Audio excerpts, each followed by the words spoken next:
Brett there. Oh, no. All right, a stunning new turn in the Secret Service prostitution scandal, raising questions of a possible White House cover-up in the run-up to the 2012 presidential election. The Washington Post reporting the White House knew it wasn't just Secret Service agents who'd partied late into the night with prostitutes ahead of the president's visit to Colombia in 2012. The paper reporting a member of the president's advance team also had a call girl in his hotel room there. And that's not the only bombshell, according to the Post. An investigator claims he was told to keep a lid on his findings until after the election.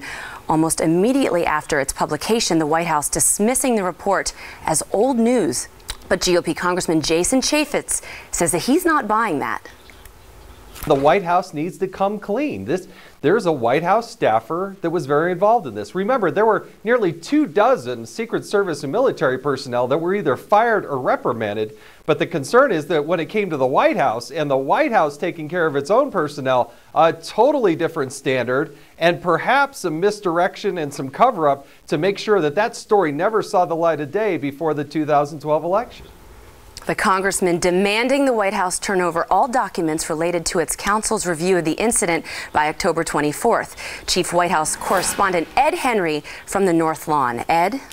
Good to see you, Andrea. Look, White House officials do note in their defense that Senate Republicans were investigating this back in 2012 and did not find any evidence to suggest that a White House person was involved. And so they're certainly pointing that out. But as you point out, the Secret Service had several agents who had their careers derailed over this. And here what's new is that the Washington Post is saying they have some hotel records that suggest a White House advance volunteer, not a paid staffer, but a volunteer who was reimbursed for travel expenses, Jonathan Dach, young staffer, about 25 years old, was involved, did sign a prostitute into his room at his hotel. And what's interesting about this is that Jay Carney at the White House podium, when all of this was happening, repeatedly told me and other journalists that there was no White House connection. Listen.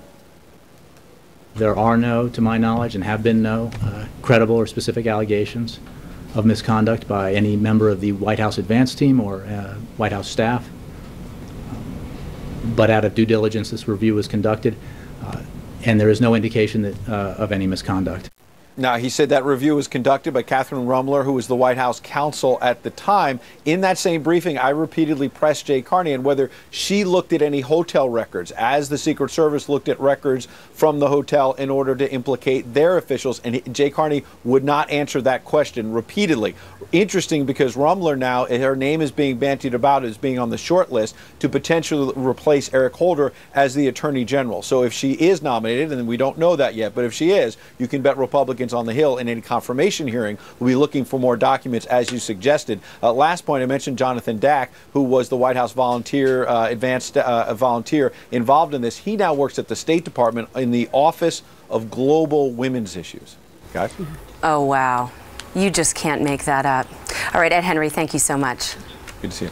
Stephen, there's so many angles to this story, of course, the safety and security of the president, the cover-up, potential cover-up by the White House, and then the hypocrisy, which you heard Ed just mentioned, about women's issues. Yeah. What strikes you the most about this story? Well, I think the apparent disparate treatment between the Secret Service agents, many of whom lost their jobs, lost their careers, and this young advanced person for the White House. I mean, if it's the case that the White House own investigation didn't find anything on him, wasn't able to confirm the allegations at the time, it seems apparent now, with the benefit of hindsight and looking at what the Washington Post has produced in the way of hotel records and other things, that the White House just wasn't looking very hard. Maybe they didn't want to find what they knew was true. And Harris, very disturbing if it's true that they wanted this to wait until after the midterm election, so there was a cover-up for political purposes to cover the White House's stuff. Well, no doubt. I mean, we have seen how much play it gets when the Secret Service messes up. I mean, look at what's happened in recent weeks with the White House breaches and so on and so forth. So you could understand why they'd want to keep any sort of scandal with the Secret Service under the wraps, because that becomes the bigger story, the idea of protecting a president. But with this young man who wasn't part of the detail necessarily, but a volunteer, it's explained to these guys when they come from college that you represent the president and the first lady. I mean, you are an extension of the Secret Service by reputation, if nothing else. So for him to get a pass is really interesting, because his dad is a big Democrat donor. There are just some key points that as a journalist I would want to ask about some of the consistencies and inconsistencies in this story. And when David Nyland asked about, well, why are we redacting his name from the documents that we're going to release to the public or release in our report, he and another fellow were put on administrative leave. For asking those questions. So again, as a journalist, it just makes me want to press in and ask more questions about, well, who is this young man? And does it matter? Maybe they should have been asking those questions in the White House investigation that only turned up what they really wanted to hear at that time, rather than pressing forward and really getting the real answers if these recent allegations hold to be true. Here's what I'm going to say is the cause and effect might be the point here. You bring up the recent incidents, case in point, the fence jumper at the White House, entering the White House. According to current and former employees, this is according to various reports, including the Washington Post, the low morale among Secret Service led to some of those recent incidents. That led, that low morale, the result of some cover-ups that have happened in this potential cover-up that happened in the past. So I thought that was a really interesting angle to this. And that's to your point, Stephen. I mean, if you're going to penalize Secret Service agents, but then give a break to a high-dollar donor, Jedediah. So it's not just covering the president's butt before elections. It's covering somebody who's donated heavily to your campaign. And I want you to address the son of that person. And then promoting him, by the way, to be at the State Department, to run, foreign affairs for women in the State Department. Yeah, I mean, really, he's got a job there now. And this is all that we know that he did. We don't even know what else he could have done. But I want you to hit on something, and that is that woman angle.